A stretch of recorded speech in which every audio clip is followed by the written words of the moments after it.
Welcome to the Super Gamer Podcast. Welcome to the new Super Gamer Podcast, episode 125. Our guest this week is an assistant professor in computational arts at York University, an indie game developer who's created things like Hummus Clicker, the Worksheet Saga, Real Army Simulator, and much more. Co-founder of the Really Serious Game Company, was co-director of Dames Making Games Toronto, a member of the Different Games Collective. We have Yifat Shaik. Thank you for being here. Yeah, I should say I'm also now on the board of the Hendai Society. Oh, okay. It's not on their website. Cool. So, yeah. So I recently played your game. It's a presentation in a game called The Case for Using Tiny Game Engines. Yes. It was a talk you did, but you presented it as a game done in Bitsy. And you explain in it that an assignment you have for students is to make a game in a tiny engine. And you say, A, they generally hate it, and B, yes, you believe it's the most important assignment that you give. Yes. So why do they hate it? I explained some of it in the presentation. The presentation was only like 10 minutes. I only had 10 minutes, so it's a very small game. But so I give it in my introduction class. And basically the students are like, they come to game dev, and the way that particular class is structured, at least until this year. Also, if you hear noise, my cat decided to chew on the microphone. Yeah. So basically, the way the class is structured is it's open for everyone in the university. So I get a really large range of skill sets and interests and stuff like that. And at this point, majority are either our student in computational art or computer science. So, they know how to program, but you get people from all kinds of anything from visual arts to business to stuff like that. And a lot of them come in, and especially, if they come from computer science or stuff like that, and they want to open Unity and make a game. And usually it's not a very realistic game that they want to do. It's getting a little bit better about it, but there's definitely, students will want to do something like a sandbox open world as their first game. And that's not going to happen. Because that won't happen even after 10 years of work as game dev, because unless you work in a really large company. And even then, you're not going to be the director. You're just going to create a thing in the game. So I give this assignment basically as a way, because I find that the most important thing we have as game devs that we don't learn, or and we always have problem with, it's not just scoping, which is an issue, but finishing the game. Like there's the saying that says, 90%, 10% of the work is making the game, 90% of the work is releasing it. And so when they make those games in a small game engine, they can finish their game. So they gone through this big obstacle that game devs have, which is to finish a game and release it. Another reason is because all of those engines, and engines in general, and we all know that they're very, how will I say it? Like, you shouldn't just work in one engine. You shouldn't be familiar with just one engine. You should be familiar with a lot of engines, because engines change, and we saw what's been happening with Unity. Like, I don't know, in a couple of years, Unity will be the engine we'll be teaching, right? Mm-hmm.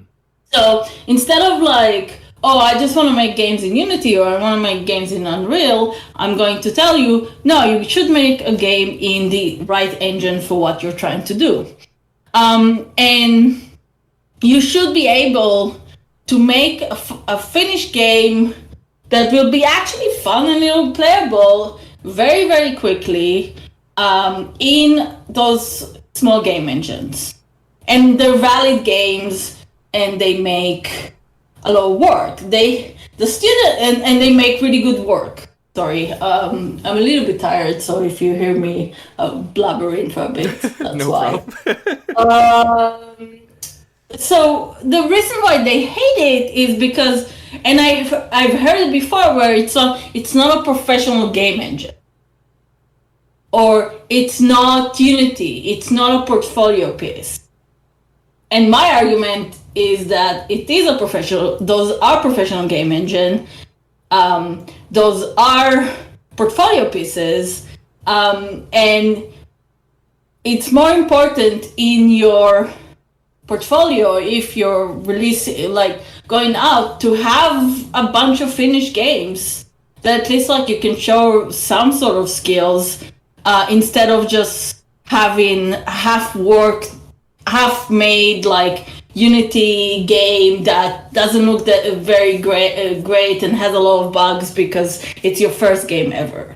So, and it's to say the next project they do is Unity, but it gives him a chance to sort of experiment and do something and do it quickly, because like that presentation took me a day to make in Bitsy. Right. If I had to do it in another game engine, that would not have taken me that short time. Like I'm thinking of doing something like that in Unity, would have been insane, right?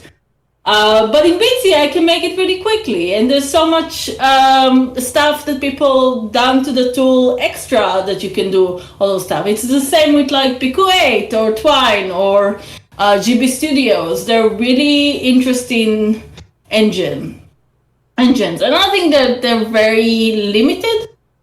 Like you can still make games, but they limit what you can make with them. So when they move from like analog board games, whatever, card games, tabletop, to a digital space, instead of them like trying to make an open world sandbox games, or the current thing I get a lot are like Souls-like. I've banned Souls-likes for my class.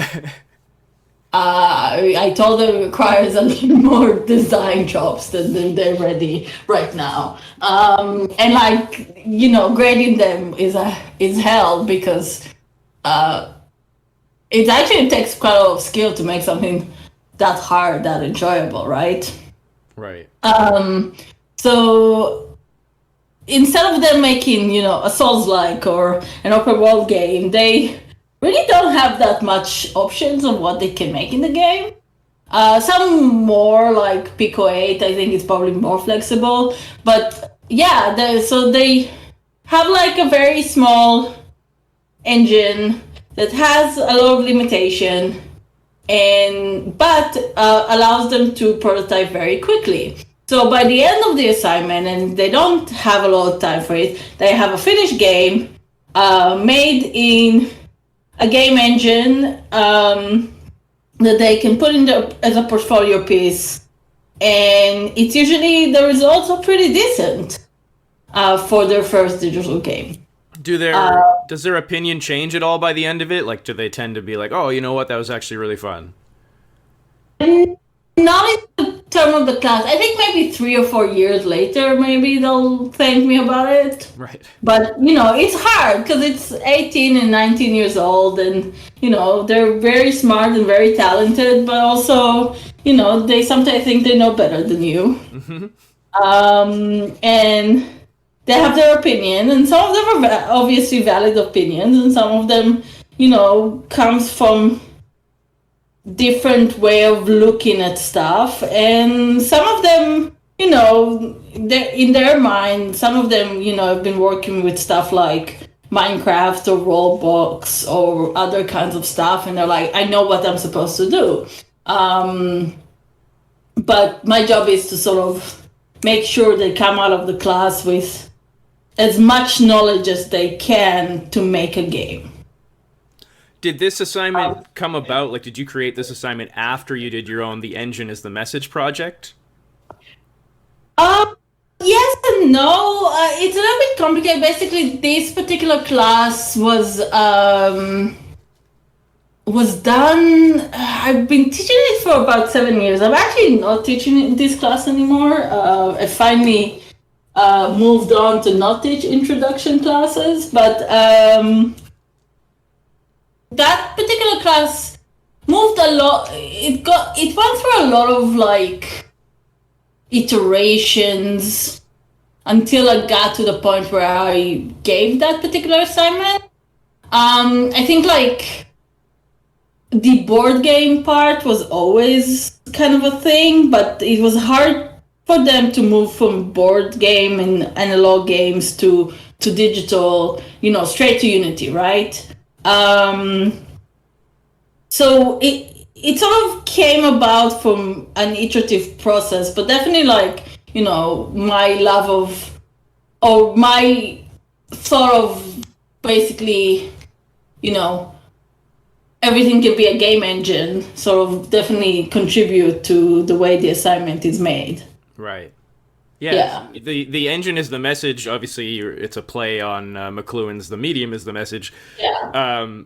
And maybe I'm misunderstanding, but it seems to me it's not only the way you approach the engine is the message. It's not just a philosophy of game design. It's actually like a style of game design. You're really trying to emphasize the engine, like the game itself is supposed to emphasize the engine. Yeah, because like every engine you use, right? Even if you look at the big engines, right? You look at Unity or you look at Unreal. There's certain games that are made in those. I jokingly said on Twitter, you can make a 2D puzzle game in Unreal, but why would you do that to yourself? Because it's not meant for it. So the games that are created in a certain engine are always reminiscent of the engine itself, of the engine capability, of what the engine wants you to do. And when you move to smaller engine, like, obviously Twine, you make a narrative-based game in Twine because that's what the engine is meant for. You can play around with like text in it, but it's always going to be a text-based interaction. Bitsy, because of the limitation of the 1-bit art and the way text is based there, it's always going to be a little bit more narratively based, but it will follow sort of a more adventure kind of process. So when you move even down, if you're looking for, the first one I made, which was in Excel, every game that will be made in Excel, and I'm not the first person nor the last person who made a game in Excel, games that are made in Excel as a game engine will always have a certain, like the object itself, like the game engine as the what determines what the game will be like, right? You're not gonna make a heavily visual graphic novel in Excel because that's not what it meant to do. But you will make something that has a lot of numbers and a lot of like procedural element and a lot of statistics and stuff like that. And some games, like if you take EVE Online, if you strip away a lot of the gameplay, the visual gameplay, you basically have an Excel game, right? That's why they integrated Excel. It makes a lot of sense. It's a lot of number crunching and playing around with statistical information. And then when I was doing in other stuff, I was looking at Instagram stories. Obviously, that's not a game engine. That's a visual, like, social media thing. But a game using an Instagram story will be informed of what you are available to develop in it. So it will be, quizzes and like GIFs and pictures of yourself and text, like, but not a lot of text, all those kinds of stuff. And there's a visual language that is involved with Instagram, and there is a sort of expectation, as well as the idea that the game, everything you do in an Instagram story disappears after 24 hours, or at least it did when I did it. I haven't touched Instagram in years. So that means that everything you do in that engine, in theory, disappears. You still have access to it, but your players won't necessarily have. And that will change what you're trying to do with it. That is true. Like if I now take that and make it in TikTok, that's also a different medium, and that is as a game engine. And I can use that as a way to say something about the engine and the process of creation, as well as the game itself, if it makes sense. Is that where you find the most joy in game dev, is sort of finding new engines, I guess, creating engines out of things people may not consider to be a game engine? The game dev to be subversive more than anything. Like none of my games, obviously I'm in academia, so there's that particular part of it, so there's always a research element to it, but none of my games follow what a game is supposed to be, or try to follow what a game is supposed to be. Whether like if we're going to all the way to Real Army Simulator, it's a boring game. Like it was made to be kind of boring and not very interesting to play, because it's a reflection of my experience in the military. So, and then like going all the way to Hummus Clicker. Hummus Clicker was made, I mean, it's sort of a joke, but it's using the sort of the ideal clicker game kind of aesthetic to say something that is a little bit subversive of the way we culturally appropriate food, basically. Right. There's also always a jokey element because I'm not a very serious person. So my games tend to be really funny. I think, except for maybe the Worksheet Saga, I don't know if you can be really funny in Excel. Now I need to think about how to do that. But yeah, it's mostly about subverting expectation and sort of breaking stuff. Like looking at systems and trying to break them, if it makes sense. So going back to sort of misconceptions that students have about game dev, you really got into the first game I believe you played, or remember playing anyway, was Prince of Persia, but you really got into gaming with World of Warcraft. So yes. For you to really get into the scene with this open world, this massive, game, did you yourself, when you first started game dev, were you like, I'm going to make the next World of Warcraft, or were you able to temper those expectations? No, I mean, partly because I was 30 years old. Right. So that makes a very big difference in your expectation of how stuff work. So I studied animation in my bachelor. And so I had like an understanding, I had an understanding of how stuff basically work once you get into working. Like, even in animation, you're like, oh, I'll make the next Disney film. At the most, you'll be doing like a bit of animation for an existing TV show, right? If you're lucky. You might, I think when I graduated, it was like 2008, which was a terrible year to graduate, let me tell you. So when I graduated, a lot of the people who I graduated with, the jobs they found was making flash banners. which I don't know if the kids know about the flash banners, but that was a thing, right? Right. And like, so I had a more realistic expectation of what. I didn't understand the process of game dev, but I had a more realistic expectation of what will come out of game dev. This to say, my first game, which was my master thesis, was really bad.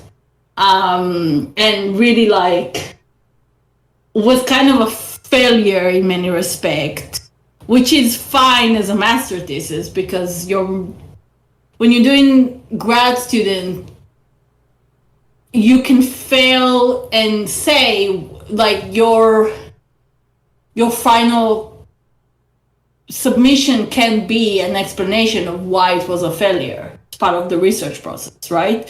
If it was like an actual game released to the public, that would have been a different question. But definitely, like, I didn't understand the way game works.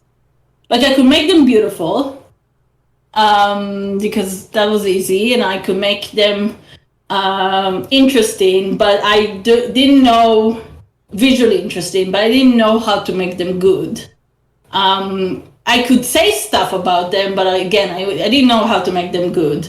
And so when, I think only nowadays I'm somewhat more comfortable with saying that, like, I know how to design games, I would say. And even then, I'm not sure. Like, sometimes I'm like, I'm not very good at this. I'm sure I am, but you know, it's I've been doing this for 10 years and it's still like, sometimes you're like, I'm not sure that I'm a good game developer or good game designer. But again, this comes with age and experience versus, you know, kids, they're coming out of a high school, they have played games all their life. They are more engaged with the internet because I'm old. Growing up, I only had the internet when I was like 12 years old or 13 years old, and that's only because my dad is in the university, so we had the internet through the university. Cell phones were like 15, 16, so I didn't grow up with all of those stuff, and so I didn't have the sort of education the kids have, the 18 years old, 19 years old, 20 years old that I teach in terms of what is a game, how games work, terminology, and all those stuff. But I did know that like stuff are much harder than they look like, and that I'm probably not going to be good at it for a while. But yeah, I think that came with, being 30 years old, making your first game. Right. If it makes sense. So I definitely did not think I would make the next World of Warcraft. I did want to work for Blizzard, which, in hindsight might have been a good idea that I did not work for Blizzard. Mm-hmm. Yes. What was it about? Stalemate was your thesis, and you explored the prisoner's dilemma in the context of a computer game. Yeah. What was it that made you, why do you think it was a failure, and was that disappointing at the time? Like, did you think, oh, this is going to go different? I think because the game wasn't, like, not that the game wasn't fun, it wasn't fun, but, fun is very, it's a very subjective idea. It's the idea that what I was trying to say and what the game was didn't mesh well together, as well as like if you're a player coming to play that game, you don't know what's happening. Like there's no clear explanation or understanding of what you're supposed to do. So people were like, okay, fine, it looks great, but there's nothing there that is enjoyable. So it was a failure because it wasn't successful as a game. It wasn't successful of asking the question and showing what it was supposed to do. It wasn't a failure in terms of like, it worked, My thesis was, I think, pretty decent, like the actual written thesis. But it was a failure in terms of like this is what is failure in terms of this game is not designed well and it doesn't explore what I wanted it to explore. I was curious if players going into it knew that it's a prisoner's dilemma situation, because I certainly think from a gaming perspective, if I knew that, I would think like, well, to win, then we all have to win. Yeah. So they did, but there wasn't like. I think what I wanted to make was probably impossible with my particular skill set, because I was learning to code to do this game. So I didn't know how to code before I made that game. Mm-hmm. And the game is made, like, half of it is C#, half of it is like JavaScript, because it was when Unity still had JavaScript. And like, I think even if you know what the prisoner's dilemma was, and you know it was the prisoner's dilemma, and like people knew because it was part of the title, right? I don't think the game was clear about how this connects to the prisoner's dilemma, or that whether if there really is a place to cooperate or compete in that game. Right. And I think part of it is that this game, in theory, should have been a multiplayer game. But as I tell my students, never make a multiplayer game. At least not for in undergraduate or grad school. Maybe if you do your PhD, but... So in 2018, it was a rough period for you, and that's really when you started getting into making experimental games in Tiny Engines. Yeah. I believe your first one was the Worksheet Saga, and you continued making them after that. Was it, at that point, like after Worksheet Saga, did you find it was therapeutic for you to make these games, or were you like, no, I've really found my kind of game dev? Yeah, what happened because I did not get a job. I was being interviewed for a job in Ubisoft, and I didn't get it. And which is hindsight again, it was fine, but it involved a lot of worksheet, and I was like, oh, they don't believe me I can do Excel, so I'll make a game in Excel. And I was really interested because I was talking and teaching about the Game of Life, the Conway's one, not the board game. Mm-hmm. And so I really just wanted to make Conway's Game of Life in Excel and show that how good I am in Excel. And that was basically the reason for it. But I enjoyed not having to do a game to sell, if it makes sense. Mm-hmm. Like even Real Army Simulator, well, definitely not a commercial release, had a lot of like, we showed it in festival, and we were planning to release it. I don't think the game will ever be actually released. Maybe what we have so far, but like it was supposed to be something that will have a release. Probably not make a lot of money, but it was still like somewhat targeted for a commercial release. Where, you know, Worksheet Saga or What If or whatever other non-game engine game I'm doing isn't meant for a commercial release, and I can just send it and put it on whatever itch or whatever, and you know, forget about it. And obviously nowadays, because I have a tenure track academic job, I can just do games like that. I can just make weird experimental games that, you know, and not worry about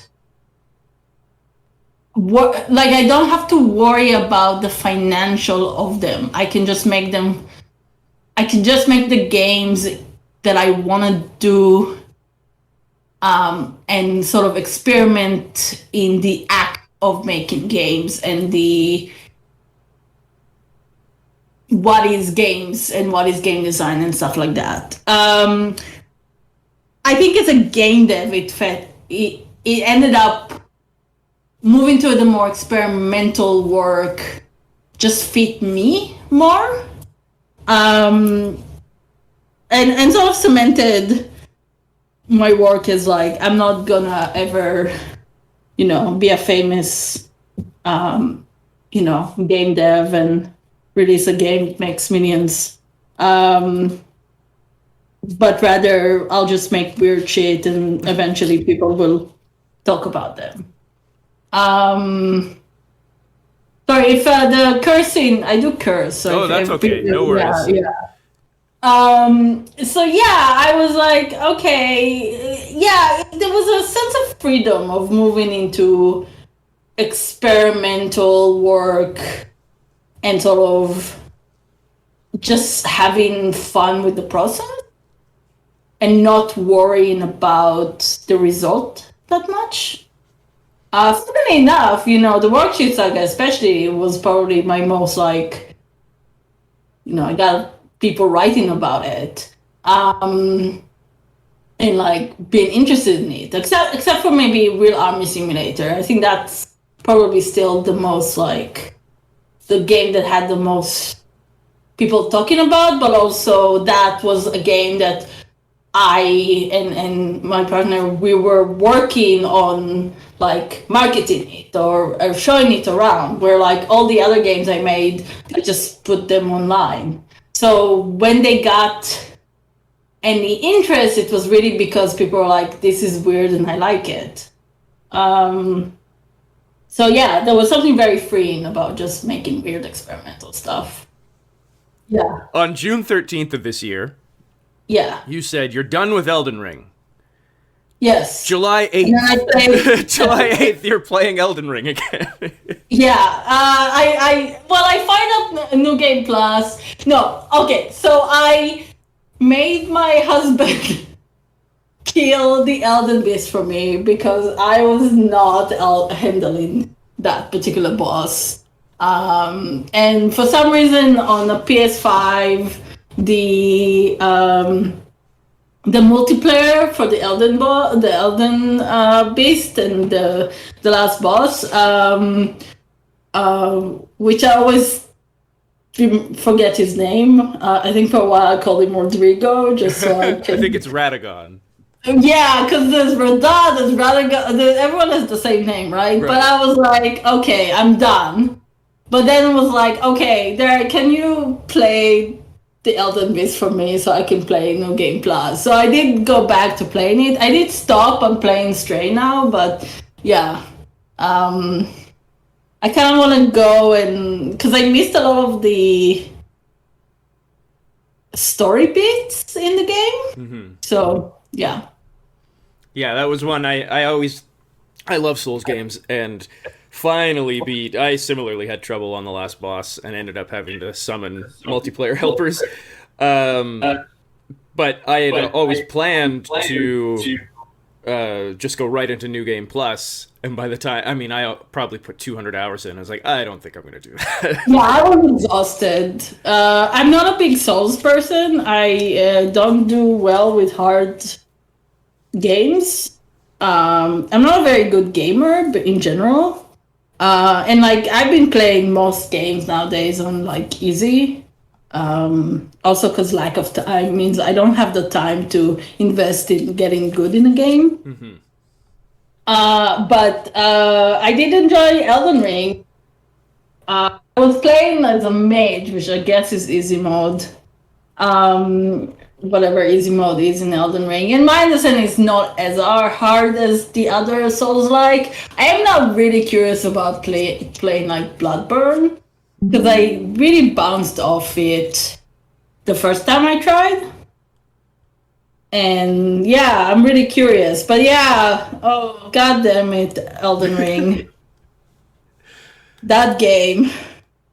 That was way too many hours. Yeah, I mean, it's amazing I put that much in, but like I say, I like those games. But I've heard you say before, and I agree, like, I'm too old to be so, like, when someone says, oh, hundreds of hours of gameplay, I'm like, no thank you. No. Give me 5 or 10. It gets to the point where for me, the perfect the perfect game is 10 hours long for me. Like, and I will play an hour-long game. They're great, but like 10 hours, I just or alternatively something like Hades, where it's like you can just play for like half an hour a day and stuff like that, and like not worry too much. Right. Like I don't have time. I'm too old. I get exhausted after a while. And there's so many games, right? It's not like when I was a kid, you know, there was like 4 games that were available, right? I mean, the Prince of Persia thing, I just managed to play it because there was like, we had like a bunch of IBMs, it was like, what, 385 or whatever they were called. And on one of them, there was a Prince of Persia. So like we just played it because that was the one game. And then like a little bit older, there were a few more games, but you know, I didn't have a PC, so I had a Mac.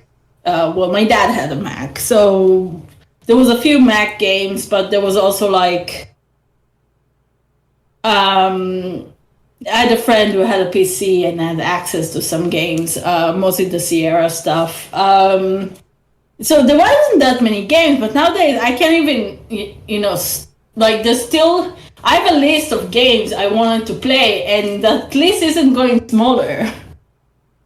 Have you? It just, yeah. Have you played your Murder, She Wrote board game yet? No, it's in my office. I need to play it with the students. Yeah, that was a gift. Because last year I watched all of Murder, She Wrote, which was interesting. That's 240 episodes. So I got really into Jessica Fletcher. For the record, an extremely mediocre show that really just works because of Angela Lansbury. But yeah, I haven't played that one yet. I have a whole collection of weird board games now.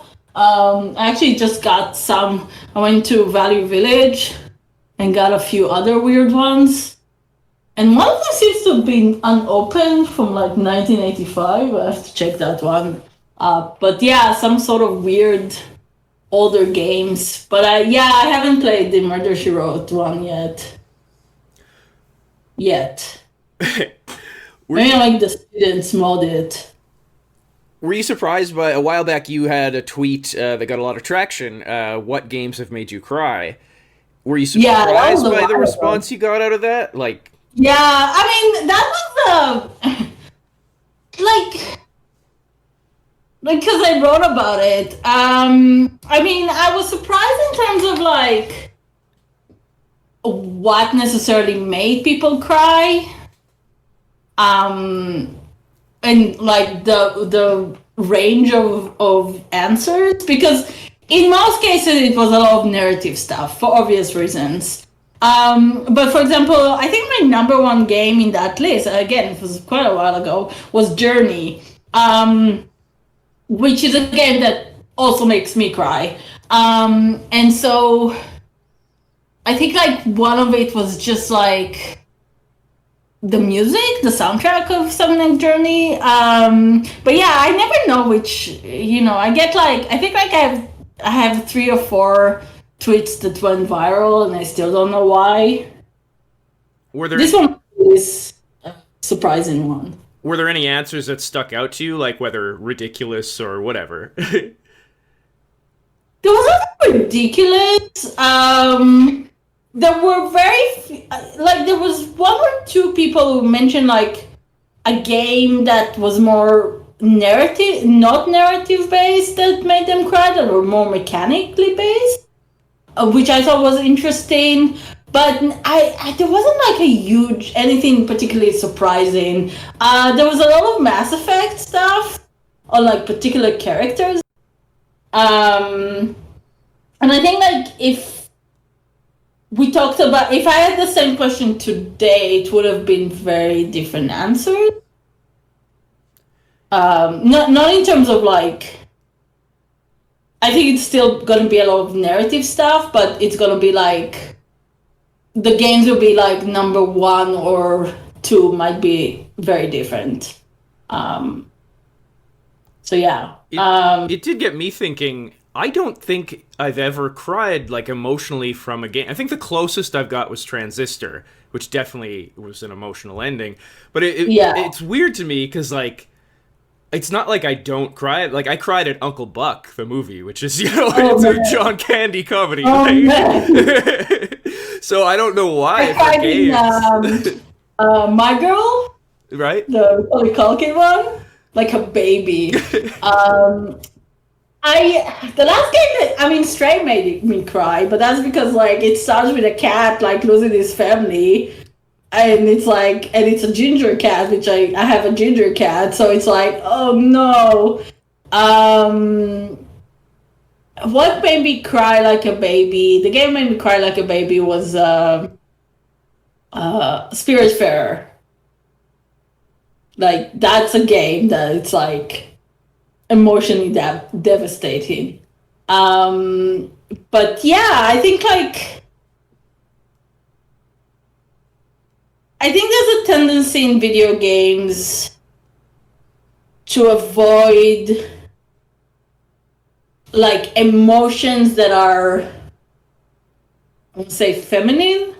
I don't think crying is feminine necessarily, but like, you want to feel like brave and you want to feel like anger and anxiety, but you don't necessarily want to feel sad.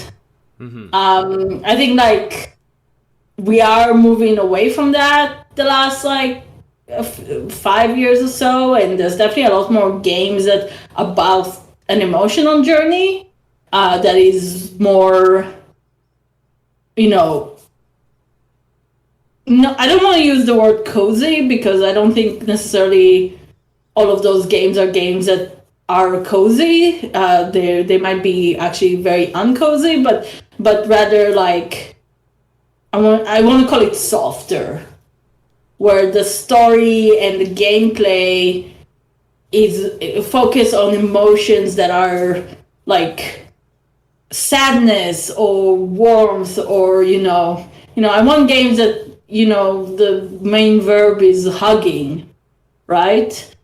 So we do get more of those games that make you cry, but they're still sort of focused on the indie spaces more than AAA. I did get slightly emotional in the end of God of War, the new one, when he calls him like his name instead of boy, or he calls him son instead of boy, and I was like, oh, that's sweet. But we still have in a place where at least in the big games, it's more about anger and anxiety and courage and strength, and less about like sadness or happiness or softer emotions, I would say. Which I not necessarily think it's the right word, but I don't have the word for that yet. Switching gears, in a talk you've done, what can game designers learn from competitive reality shows? Oh yeah. You talk about emergence, which hopefully I explained this right. It's how a player interacts with the game rules set in front of them, like how they craft their own experience as opposed to how the game dev like tells them to play. Yeah. With unexpected consequences is the wrong word, but outcomes. So you mentioned the first season of Survivor, which is probably the only reality show I ever only watched that season. I'm not really that into them, but either way, I remember what you explained in the talk, and I remember how Richard like played the game so well, like he created an alliance, and that sort of changed the game from. Innocent nowadays, especially if you watch reality shows, like what happened in season 1 looks so innocent nowadays. Right. Yeah. But it was a thing where, going into the show, you thought, oh, it's wilderness survival. But because of Richard, it was like, oh, this is like a political game. Yeah, it's the prisoner's dilemma. Right. Basically. And it made me start thinking about how metas are formed in games and how players find the most effective way to play and how Yeah. devs react to that. And then I started thinking, like, pitfalls devs can get into. Like in Diablo 1 and 2, the multiplayer was such a swap meet, and rare items would get traded. There was like a whole economy made. And then in Diablo 3, which I know is one of your comfort games, I do love Diablo 3. I will say it's not a good game. I have to But agree. I still love it. I have to agree it's not that great. No, but I love it. It's like this kind of game where it's like I know this game has issues. It's not a great game. Even with all the updates, it's not a great game, but I still love it. But when it was released, it had a built-in auction house because they figured, well, we'll lean into this emergence. But it totally ruined the game, and they ended up removing it. So I guess I'm wondering, like, do you have any advice for game devs where it's like, okay, you want to pay attention to emergence, but how do you avoid, like, completely ruining it? Yeah, I think it's possible. I think like with everything around games, especially if it's games that we want emergence to happen. Like it's a very natural thing in games. Like this what allows replayability. This allows all those kinds of stuff, and like a lot of obvious gameplay stuff we have nowadays happen because of emergence. I talk about Street Fighter 2, I believe. The whole idea of combos happened because of an animation bug. And that created like players figured it out that it wasn't even a bug, but it was like figured it out that if they do a few animation, if they press the button fast enough, the animation don't have time to end, and so they create a stronger combo, and that created the idea of combos in games, right? So emergence always existed in a video game. I think like the way I will look at emergence, I think it's mostly like you want to test your games as much as you can. I think like part of the problem with the auction house in Diablo 3 was the money part. Right. I think if it was just like an auction house, like World of Warcraft has an auction house, right? I think that would have changed a lot. And like, but also like, a lot of it was balance issues. And I think like Planet Zoo had a similar problem around balancing with when it came out. A lot of it is testing. I don't know if there's a thing for us to avoid, we don't want to avoid emergence, but if we take something that is an emergent gameplay element and we code it into the game, it might not necessarily work.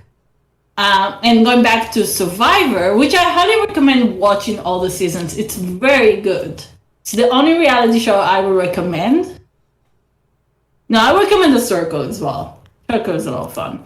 But Survivor, there's 42 seasons, so there's a lot of seasons. You don't have to watch all of them. There's like viewing guides. But you can see the way that like certain gameplay element emerged during a season, and the game adopted them and it didn't work. Or vice versa, some elements that were introduced and became an emergent thing and just became like and just the design, the executive producers, they let it just run and see what happens with it, and then like added more like I would say official rules for it. So the hidden immunity idol is a really good example where they just like put this thing in the game and didn't cancel it, kept it there, and saw what will happen. And it's nowadays it's like a main gameplay element in the game, but they have for 42 seasons introduced a lot of mechanics, and a lot of those, I would say like 90% of those didn't work, but a few of them did work. And so the ones who worked stayed, and the ones who didn't work didn't stay. And a lot of it came from, from what the players were doing with those mechanics, as well as like those emergent properties, as well as like just, something that happened in the game that gave them a notion of this can be an interesting mechanic. And some of it worked, some of it didn't, but those stuff always happen. So as I said, I actually recommend people, especially game developers, to watch reality shows. I'm not the only person who believes that. So, but watch like competitive reality shows. So Survivor is probably the best one in my opinion. And there's like, I haven't watched it, but I've heard the Australian one is version is very good, and the South African one is also very good. Don't watch the Israeli one; it's very bad. But like that's a really good example of like something that's been running for 20 years with a lot of mechanics that have been introduced, a lot of emergent properties, and you can see what worked, what didn't work, why stuff worked, why it didn't work, and all those kinds of stuff. And we can learn, and we can get why, and we can maybe draw conclusion from that idea of like, okay, so going back to Survivor, so the Exile Island was a mechanic, it ran for a few seasons, and it didn't really, it came from an emergent gameplay thing that happened, where basically one tribe basically was decimated, and there was only one player left, and she had to survive by herself on this island for like a day. And was, first of all, it was great TV, but also the designers of the game, usually there's like a tribe swap at one point where people kind of swipe around between different tribes, which creates a more interesting gameplay. But in this case, they kind of canceled the idea of a tribe swap because they just let them be decimated by this other tribe. And so this mechanic of like this one person going to this island by themselves became kind of a thing for a while. But it was very clear pretty quickly that it wasn't really that interesting of a gameplay. The only really interesting part of it was the hidden immunity idol that was part of it, and that became, as I said, sort of a major part of gameplay in later seasons. But the Exile Island was a really good example where they tried season, it didn't work, they canceled it, they moved on. Obviously, like, Survivor is not as expensive to run as it is to make a AAA video game, but despite it's a pretty expensive show because you have like huge production teams. They have huge medical staff and all those kinds of stuff. So I think it's worth looking at something like Survivor or even Big Brother, the US one, not the European one, because they're very different shows, and see what works and what doesn't. Because what a lot of those shows do is like dump a bunch of mechanics, see if they work. If they don't work, they cancel them. If they do work, they continue develop them. And if you watch, like, last season was season 42,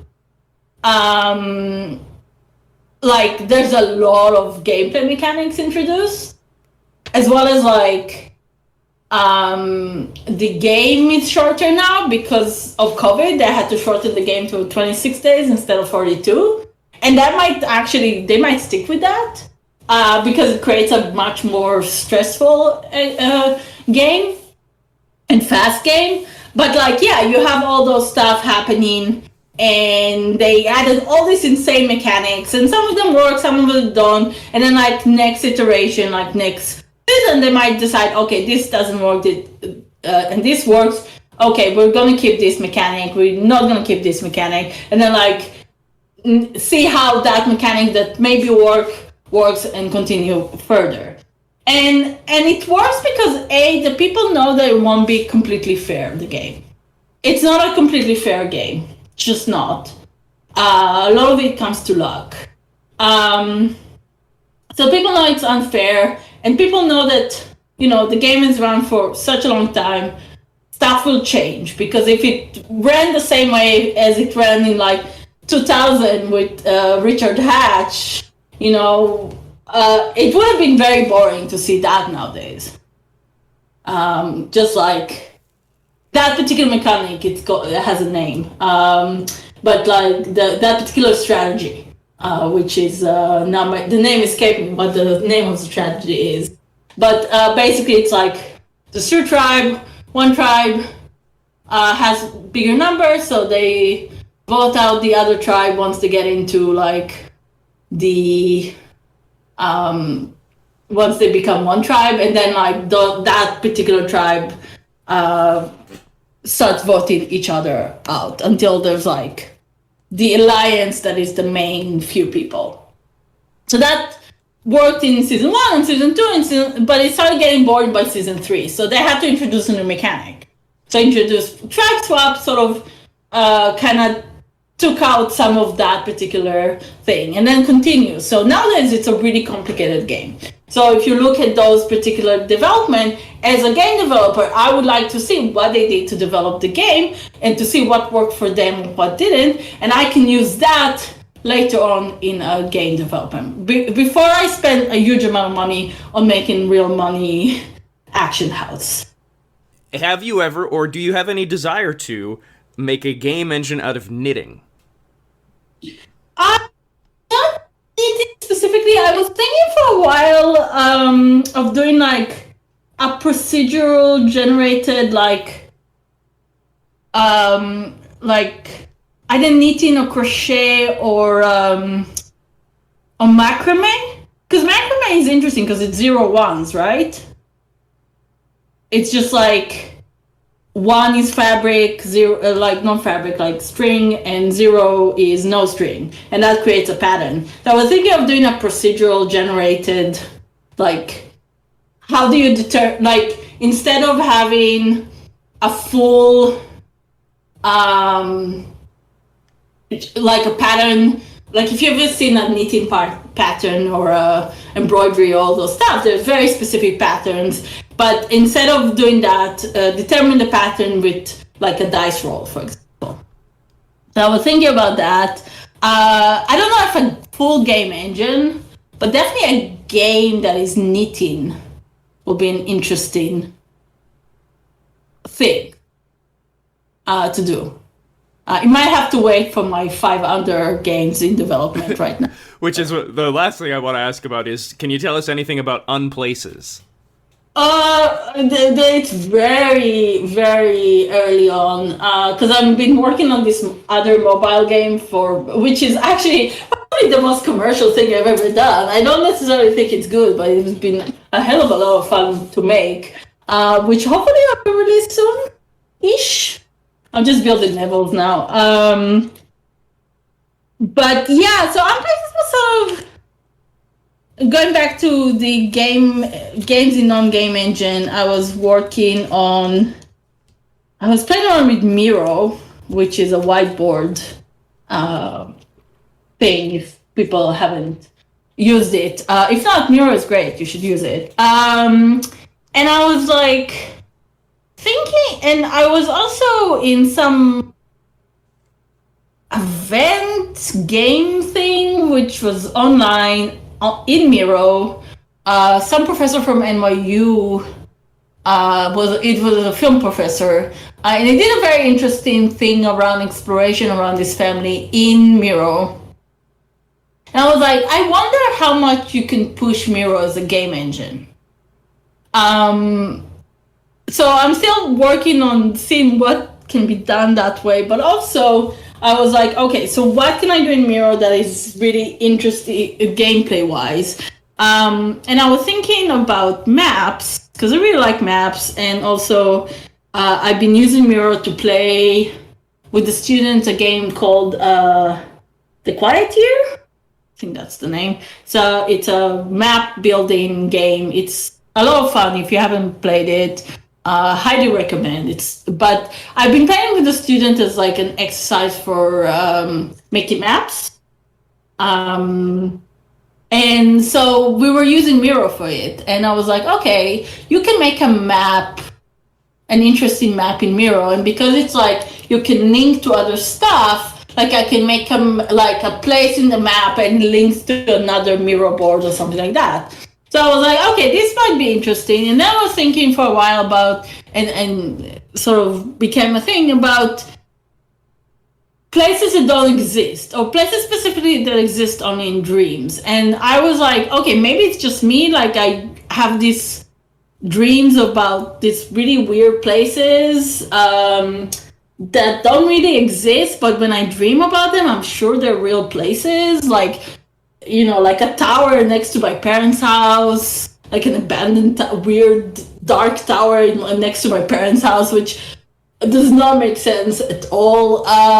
Or like some sort of coffee shop in a street, like really weird, very specific places, but they don't places that exist. They're either like a combination of a few places or just like something that's spreading out of imagination, and they do repeat. I have a few places that always exist in my dreams, and I was like, it's just me? Like, and so I looked, I asked around with a bunch of friends, and people still have those places. These places that like they only exist in your dreams. And they appear more and more. So I was like, okay, let's make a map game of places that only exist in your dream. And I was reading a book about map. I'm just currently clicking because I'm looking for the name of the type of map. A Mappa Mundi, which is oh, a second. Okay, so yeah, there's a thing called a Mappa Mundi, which is a medieval kind of European map of the world, and it's they're really cool to look at. They're round and they're pretty imaginary, and there's all kinds of structure around them. So I was looking at that and I was thinking, okay, I'll want to make a game in Miro that is a Mappa Mundi, which is of imaginary places that exist in dreams. And then I was like, and then all the art can be made in procedurally generated images. And maybe like you can have people join the board and make their own places in the board. So like make it a living game. The game will continue playing and people add their own place. But that's the current state of the development, because it's I've been like, I had this and I have the mobile game, and I have like actual research funding for a game, so I'm doing that mostly. And then I might be doing something with a scientist in the US. So I have a lot of projects. So other places will have to wait probably for next summer. Cool. Yeah. Well, if people want to check out Yifat Shaik, you can go to ifatshaik.com, which is YIFATSHAIK.com. Yifat Shaik, thank you for being here. Yeah. Thank you for having me.